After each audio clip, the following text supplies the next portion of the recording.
Good evening and thanks for joining us. COVID-19 cases are rising across the country now, and it seems lessons learned from the first wave in the spring have not led to meaningful change in many long-term care homes. Despite promises to protect the most vulnerable, outbreaks are on the increase again. In Quebec, 44 long-term care facilities have at least one active case of COVID-19 now. Ontario is reporting active outbreaks in 77 long-term care homes.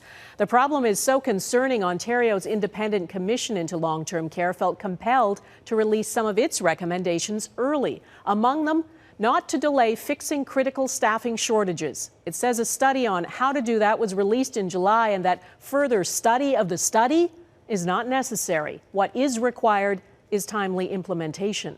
As David Akin reports in our top story tonight, it's not happening fast enough.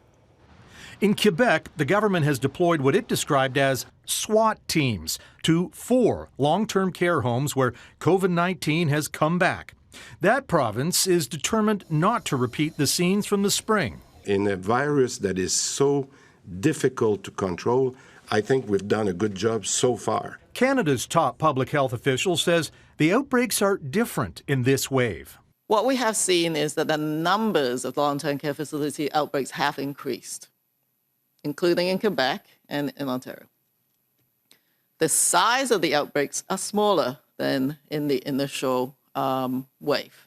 Exactly a month ago, in the throne speech, the Trudeau government promised to help the provinces better protect those living in long-term care facilities, mostly by creating new national standards for care.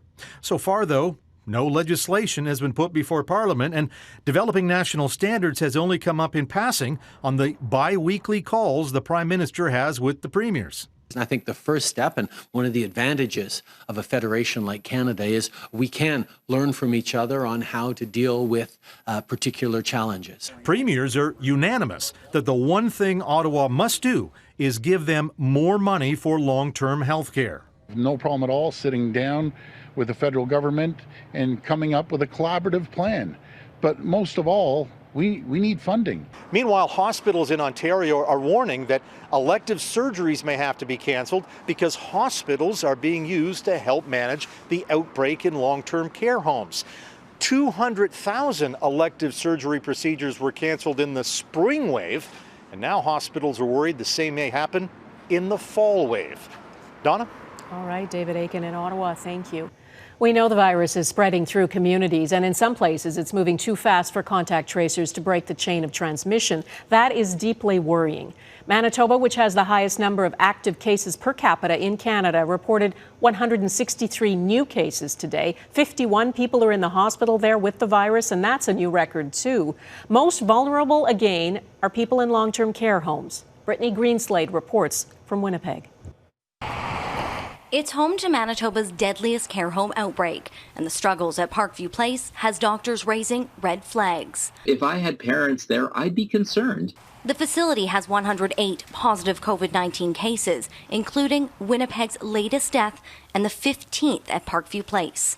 Dr. Samir Sinha is a director of geriatrics at Mount Sinai Hospital in Toronto and says more needs to be done. Is this a tragedy? Absolutely. Were these deaths preventable? Absolutely. Were these deaths unavoidable? Absolutely not.